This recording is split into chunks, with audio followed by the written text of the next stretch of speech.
Hello everyone, আসসালামু আলাইকুম। মানুষের জীবনের মূল্যহীন অভিযোগগুলো নিজের কাছেই গোপন থাকা শ্রেয়, তাই না? তো আপনারা সবাই কেমন আছেন অবশ্যই কমেন্টে জানিয়ে যাবেন। আমি আলহামদুলিল্লাহ ভালো আছি। তো এখানে আমি আজকে রান্না করব মুরগি। তো এখানে আমি সবগুলা মশলা দিয়ে নিলাম, মুরগি রান্না করতে যা লাগে আর কি সবাই জানে। তো মশলাটাকে ভালো করে আমি কষিয়ে নেব। তো একটা মেয়েকে কিন্তু যে কেউ ভালোবাসতে পারে, কিন্তু তার বাবার থেকে বেশি কিন্তু কেউই ভালোবাসতে পারবে না, তাই না? একটা মেয়ের প্রতি তার বাবার ভালোবাসা থাকে অন্যরকম এবং অটুট। তো এখানে আমি মশলাটাকে ভালো করে কষিয়ে নিয়ে দেন আমি মুরগি এবং মুরগির এখানে চামড়া ছিল, পা ছিল এবং কিছু মুরগির পিস ছিল, আমি সবগুলো একসাথে ভালোভাবে কষে নেব এবং সাথে একটু আলু দিয়ে নিলাম। আমার কষানো প্রায় শেষ এবং লাস্টে আমি কষানো শেষ পর্যায়ে আলু অ্যাড করে দিয়েছি। এখন আলু দিয়ে কিছুক্ষণ কষিয়ে ভালোভাবে ঢেকে আমি কষিয়ে এটা আমি রান্না করে নেব। তো এটা কিন্তু ব্রয়লার মুরগি ছিল, ব্রয়লার মুরগি তেমন একটা খাওয়া পড়ে না।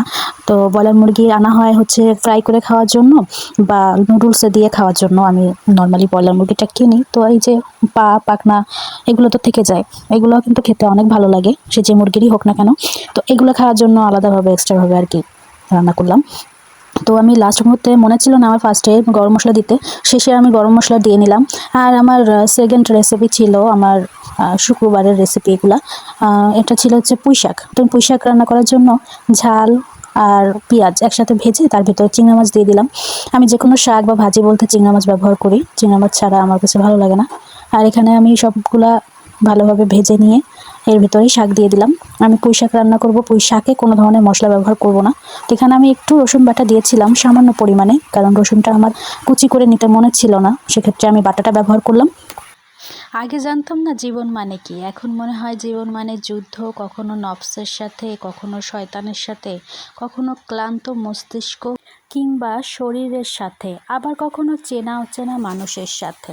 তো এখানে আমি একটু আলু অ্যাড করেছি, কারণ পুঁই শাক বা লাউ শাকে আলু না দিলেই কিন্তু ভালো লাগে না আমার কাছে।